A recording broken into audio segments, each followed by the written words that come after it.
नमस्कार शेतकरी मित्रांनो, आपण युवांसाठी प्रेरणा युवा उद्योजक म्हणजे आपले दत्तात्रय पाटील भांबरे गावातील त्यांचे चिरंजीव त्यांच्या आपण फार्म हाऊसला जे भेट दिलेले आहे, तर त्यांनी काय आपल्या फार्म हाऊसवर गोट फार्म सुरू केलेला आहे, तर कशा पद्धतीने ते नियोजन करतात त्यांची आज आपण मुलाखत घेणार आहोत. तर चला त्यांच्या फार्मवर. तर दादा नमस्कार. नमस्कार. तर तुम्ही काय आता युवा उद्योजकांसाठी काय उपक्रम आणि काय धोरण राबवलेलं आहे आणि काय आम्हाला मार्गदर्शन करतावा? नाव सांगा आपलं. धर्मेश दत्तात्रय पाटील, गाव भांबरे. तर आता मी एमएससी झाली आहे. आता बाहेरून बाकी शिक्षण चालू आहे, म्हणून म्हणतो शेतीला काहीतरी जोड उद्योग आता एक व्यवसाय म्हणून सुरू केलेला आहे. काय केलेलं आहे तुम्ही आता? आपण शेळी पालनचा व्यवसाय चालू केला आहे. आपण 21 आणल्या त्या आतापर्यंत 1.5 लाख मागणी झाली आहे.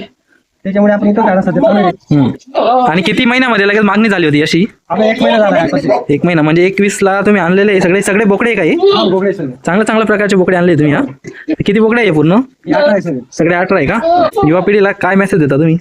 युवा पिढीला असं म्हणणं आहे की आता सध्या आपल्या गावात दूध व्यवसाय होता, तो आता थोडा कमी झालाय. त्याच्यामुळे शेळी पालन करणे हे योग्य आहे. हा, म्हणजे काही वाटतं का तुम्हाला असं? आता अनेक युवा उद्योजक असतात किंवा युवा मुलं असतात की याच्यावर असं रोग येतो, असं काही आढळलं का तुम्हाला? नाही, आता सध्या तर काही नाही. आम्ही आता सध्या फक्त सकाळी 8 तास संध्याकाळी 8 तास देतो.